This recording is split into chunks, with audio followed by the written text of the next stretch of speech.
everybody, I'm here to give you your last PowerPoint for my class. This one is just kind of touching base on things that didn't fit anywhere else. Also a review for the final exam. The final exam will be next Friday at 8:30 in the morning.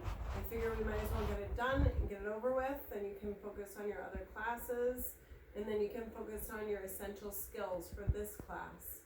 The way the final exam, I'm hoping, is going to go is I will have it available online, but we will have a Zoom session at that time so that I can see all of you taking the final exam. This obviously is to prevent any cheating or using other resources besides your brain. So that's my plan. Next Friday at 8:30, please let me know if that will not work for you, and we'll try and set something else up. So, first of all, thank you guys very much for everything that you did this year. Confident you will be brave, getting your essential skills done, and resourceful and adventurous. Teacher evaluations, if you have access to doing it online, you can, but don't worry about it if you can't. I think I opted out of them this year, but I'm not sure. So, if there's anything you need to let me know about the class, please do individually. So, parasites. We didn't really talk about them in depth, but just remember horses do get parasites. The deworming protocol that we recommend, Shane, is that in focus in the video? Mm-hmm. The deworming protocol that we recommend for horses is not to deworm, actually. It's to check fecals. We recommend fecal samples get evaluated twice a year, in the spring and then in the fall. We do recommend deworming with a praziquantel-based product in the winter after we have a hard freeze, just because tapeworms only show up in fecal samples of any species only about 25% of the time. And so it's better just to deworm with a product that will kill those versus trying to find it in a fecal sample. So just a couple examples of parasites in horses. This is a parascaris egg, looks very similar to roundworms. This is a strongyle egg. This is a tapeworm egg. This is a strongyle egg, so they look pretty similar, but there's a huge size difference. And these are just a variety of other species. This is whipworm. See how it has a little open capsule, just like it does in the small animals? I'll go back to the list. So they can get coccidia, which you guys probably have seen in small animals, and a variety of other parasites. I don't care that you know these. You can always look them up in a book if you ever have to do a fecal on a horse. We actually send them out to lab because we do so many a year. One interesting one are bot eggs. These are fly larvae, and they actually lay their eggs on the horse's fur, usually on their knees or their lower legs. This is a hawk. See by the point there, I can tell it's a hawk. So these are little yellow speckles, and they're itchy to the horse. So the horse will use their mouth and scratch with their teeth and inadvertently ingest these eggs, and then the bot larvae develop in their stomach. This is lying in the horse's stomach, and these are bot eggs, or bot larvae rather, that are developing there. Eventually, they'll be passed through the manure and develop into flies. It's pretty disgusting, but pretty ingenious that they lay these eggs at itchy spots where the horse will scratch with their teeth and ingest them. This is a tapeworm egg, and this is the tapeworm itself. They're in segments, just like in small animal. They can grow to be really, really, really long, which is disgusting. Rumor has it back in the day, jockeys that were trying to stay thin to be able to weigh in different classes for horse races would ingest tapeworms so that they would not get fat. And then when they pooped them out, they would eat them again so that they would stay in their system, which is absolutely disgusting. My son's about to vomit his video in my class. Nutrition and toxins. There's many different types of hay and grain for horses and cattle. This is oats. This is called pelleted feed, and this is sweet feed. Usually has molasses in it. Always with any species, you should have roughage make up the majority of their diet. When I say any species, I mean large animal. So cows, goats, sheep, horses, they should be eating hay first and foremost. And then if they are athletic and burning a lot of calories, or if they're breeding animals, or if they have babies nursing on them, then they may need supplements. You should always test your hay because it can either be really rich like this or really coarse and dry. This is actually straw, which is not hay, but it was the closest thing I could get yucky looking hay. So you never know what's in there, sugar content wise or other vitamin or mineral wise, so it's very important to get your hay tested. There are many food companies like Poulin Grain, for example. They'll send you a bag, you take core samples out of the center of your hay bale with a corkscrew like device, like in here, and you get a big ring, almost looks like the liner of the paper towel, the cardboard part, and you send it to them in the mail, and they'll send you an evaluation of your hay. Other things to consider with grain are there are a variety of protein levels, fat levels, sugar, and there are also these things called ration balancer that can help get the vitamins and minerals your horse needs that aren't necessarily in the grain or the hay. For example, New Hampshire is extremely low in the soil for vitamin E and selenium, so a lot of horses need vitamin E and selenium supplementation. There's also other minerals and vitamins that horses could benefit from. Many horses you find just on basic hay with a basic grain supplement. Basic rule is, again, only athletic, milking, or breeding animals need grain. The dairy rations, just to say and keep in the back of your head, cows have about 50 pounds of corn silage, 30 pounds of silage, 20 pounds bird grain, 12 pounds protein grain, 3% dry second cut hay. That is a daily, I know it's crazy, right? Daily cow intake for a dairy cow. But you need to remember, these cows are putting out gallons of milk a day, and to reach the caloric requirement that they metabolically will need to reach that amount of milk, they need that much food. Heifers, cows that are not in milk yet, they probably have roughly the same, and they just eat less of this high protein grain here. So this recommendation actually is from my friend who's a dairy farmer. That is what he feeds his cows, which is pretty incredible. It's a lot of food. Calves get about 6 quarts of milk a day and a half a pound of calf starter and some second cut hay. Again, this is per day, per calf.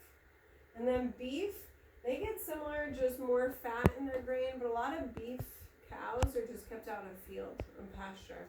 They might get grain when they're getting close to getting slaughtered, just to beef them up a little bit more. Grain overload. Sorry also, by the way, that your PowerPoint looks different than this one. That PowerPoint theme I had originally didn't look good on the wall here in my house, so I changed it, which is why like the titles are over here and everything else over here. And that's why it doesn't look. What? The camera didn't like it. See. The camera did not like it. Yeah, my cameraman said he couldn't see it very well. So grain overload. Say that a horse gets into this grain bin and eats all of these things, because they will not say, oh, I'm full, I've had enough. They will just eat it all. And if that happens, you can get a horse that is very colicky, meaning they have a bellyache. And also, this is that scenario where all the gram-negative bacteria die and they release endotoxins into the GI tract that get absorbed into the bloodstream and go and affect the vascular anomalies in the feet and can cause laminitis. So the two big things about a horse getting into a grain bin are colic and laminitis. This just happened to me a couple weekends ago when I was on call. Horse was found in the grain room. They did not know how much grain it ate. I went out, I tubed the horse with oil and water. I tried to get out grain that I could, but it was already out of the stomach. It was in the GI tract elsewhere. But the horse did fine. So the way you can avoid that is put a lock on this. So usually there's a latch and a lock. It's usually in a room that has a door. Horses can't open door handles. So But unfortunately, many barns I go to have just trash barrels outside the stalls with grain in them. Horses easily can flip the lid on a trash can and eat the grain. And they're like Labrador retrievers. They'll eat as much grain as there, and they don't care if they're getting a bellyache from it or not. Springtime is upon us. The things we need to worry about is this nice green lush grass and this fat little pony. They do not mix. Even this horse is pretty fat. But this is when we have laminitis problems. Again, horses go out and gorge themselves, upset the normal flora in their GI tract. They have laminitis issues, especially horses who have insulin resistance or metabolic syndrome. Also, when we vaccinate horses, we can predispose them to laminitis issues. They're not really sure how that works, but they think that maybe stimulating the immune system sets them up for problems. Red maple leaf toxicity is a concern. This is mostly a concern in the fall, not the spring.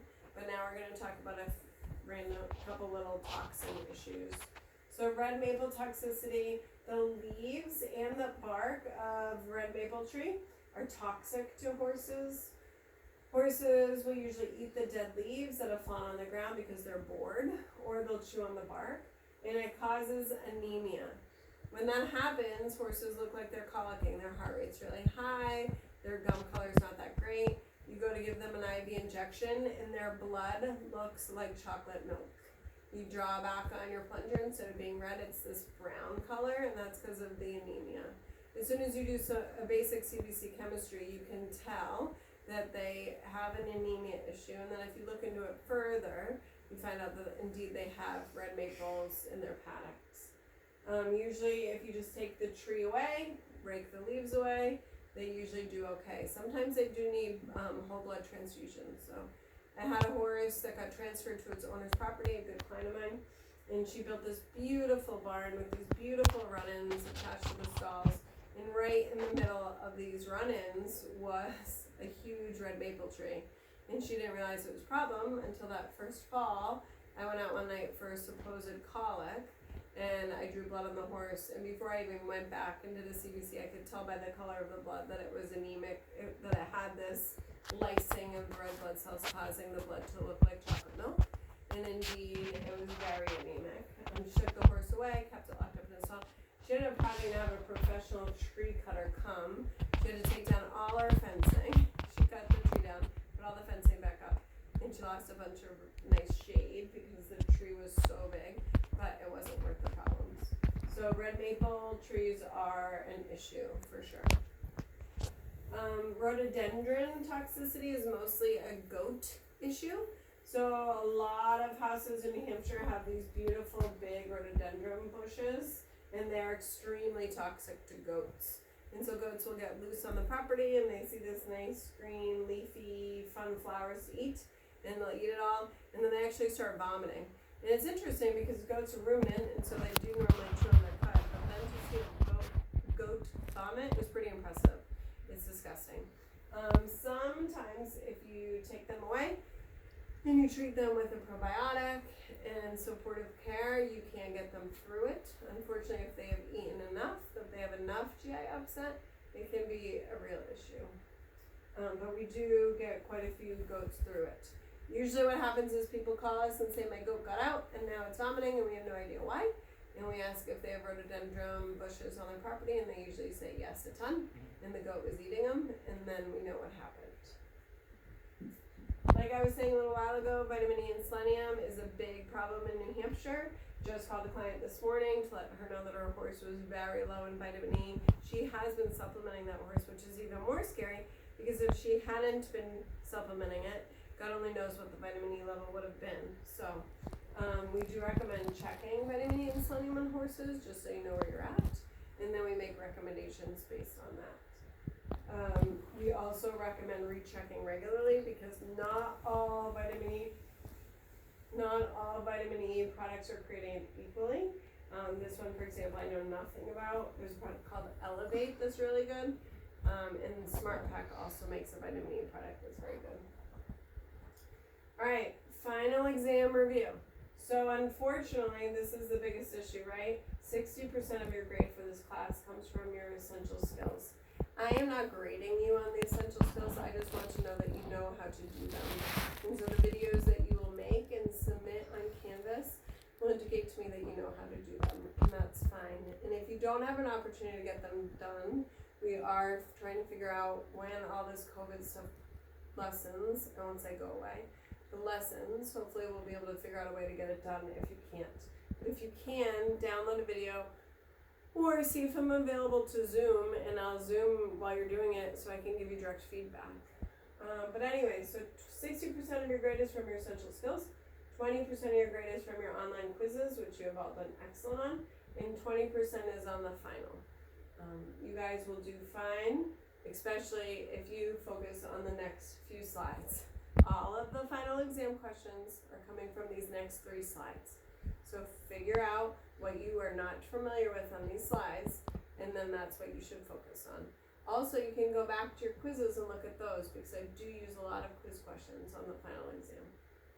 So I want you to be familiar with castration techniques for horses, cows, and goats. Remember the whole crimping versus cutting thing. DA, what does it stand for? Displaced abomasum. How do you identify it? Remember, I want key points like the word ping and the word paralumbar fossa. How do you fix it? On the right side with an L block, with lidocaine, things like that. That's how I know you actually know what I'm talking about. I don't need a lot of details. I don't need a lot of, I shouldn't say that. I do need a lot of details, but I don't need a lot of extra words. Just bullet point your answers, and that is fine. If you go through and you're reviewing any of these things on any of these slides and you have questions, just email me. I'm happy to explain it further. Dystocia, remember the normal timing of like a foal. You guys did a great job answering that question about stage 2. It's when the foal comes out, and it's really important that it comes out quickly, because as soon as that placenta detaches, there's no more oxygen to the foal. Those types of questions. Methods of assisting, meaning C-section versus pulling versus manipulation, traction, things like that. C-sections, remember, are performed on the left side of the body. You all seem to answer that question well. Dehorning, remember you use heat cautery until there is a gold or copper ring around the horn.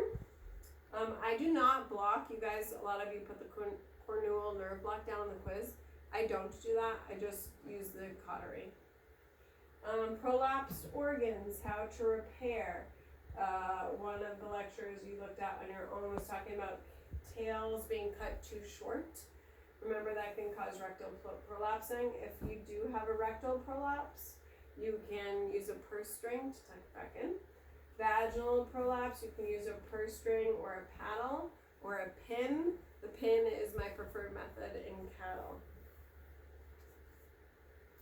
More important things to remember: SMEDI, castrations in all species, blocking, as in urethral obstruction, how to fix it, how to prevent it, what anatomical structures are involved with them, what predisposes them.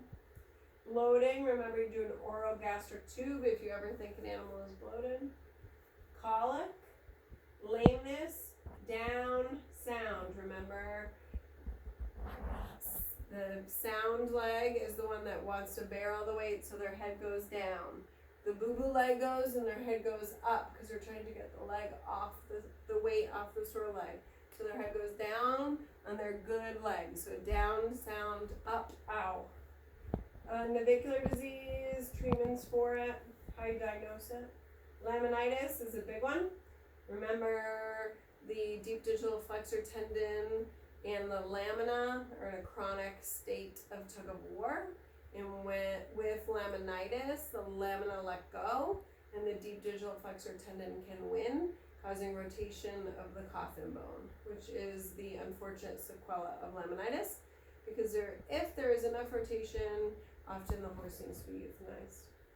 Sheath cleaning, remember use acepromazine to help drop the penis out for proper cleaning. There was Today we went over a bunch of vocabulary with synthesis, referring to tapping, like joint tap, belly tap, chest tap, abdominal tap, things like that. Equine infectious anemia is a blood test, is a disease rather that we do a blood test for. The blood test is called the Coggins test. The 5 things that every animal in New Hampshire, every horse in New Hampshire should be vaccinated for is rabies, eastern encephalitis, western encephalitis, tetanus, and West Nile. So if I list a ton of vaccines and I say pick the ones that all horses need, you should get the rabies and you should get the EWT West Nile. COPD, pulmonary disease, also called HEAVES. That was a horse with the line on the side, the heave line. Chronic obstructive pulmonary disease or recurrent airway disease. Cushing's disease, remember that's when you have a tumor in your brain that can't regulate your cortisol, ACTH level, versus insulin resistance, which is more like a diabetic person who can't tolerate sugar. Compartment syndrome, the veins collapse, the arteries stay open, and the blood fills up in the compartment and gets more pressure and more pressure and more pressure. Then you have muscle fiber and nerve fiber dysfunction. Radiology, last week we learned about distal limb, which is this picture. I want you to remember this is P3, this is P2, this is P1, and that's the navicular bone. Also, this is a picture of a hawk. You can always remember that because it has this tall bone that sticks out to the side. So the hawk and the distal limb are the most common x-rays we take. The lateral and AP of both. The lateral, I'll never ask you to know all these bones in here. I will ask you to know these 4 bones you can see here. Remember, if you're taking a cranial or lateral x-ray, which is this, your label will always go to the cranial edge where the horse's head is. If you're taking an AP, the tag always goes on the lateral side. Persistent pain-urachus, that's when the stallion colts are born and their belly button is still, have urine come out of it. That's a problem. It should close once they're born. Failure of passive transfer. I'll pause and you guys pay attention when I say this. If you test a foal at 24 hours of age and their IgG level is too low, meaning less than 800, you cannot give it colostrum at that time to make their level go higher. They will stop absorbing it at 18 to 24 hours of age. Basically, there's no more disbursement of the antibodies through the GI tract. The only way to get their IgG level up at that point is with a plasma transfusion. A lot of you got that question wrong on the quiz. So you cannot give colostrum at that point. The only time you can give colostrum is in that first 24 hours of age. So if you go out the next day and their IgG level is low, it is too late for colostrum. You have to do a plasma transfusion at that point. Lastly, it's just the words down here instead of up here. So next week, I think we will do the final exam at 8:30. I know that's early. It's early for me too. I promise we can just bang it out. It won't take you very long. If that's not going to work for you time-wise for whatever reason, please let me know. Normally we would be having class then, so your schedules would normally allow that, but I know life is kind of crazy right now. So, also start resourcing to get your essential skills videos done. A lot of you have, and I really appreciate that effort. Trust me, this is less than ideal for all of us. I really wish that we could do it in person. So let me know if you have any questions, and otherwise stay safe, stay healthy, stay away from people, and we'll go from there. All right, take care. Bye.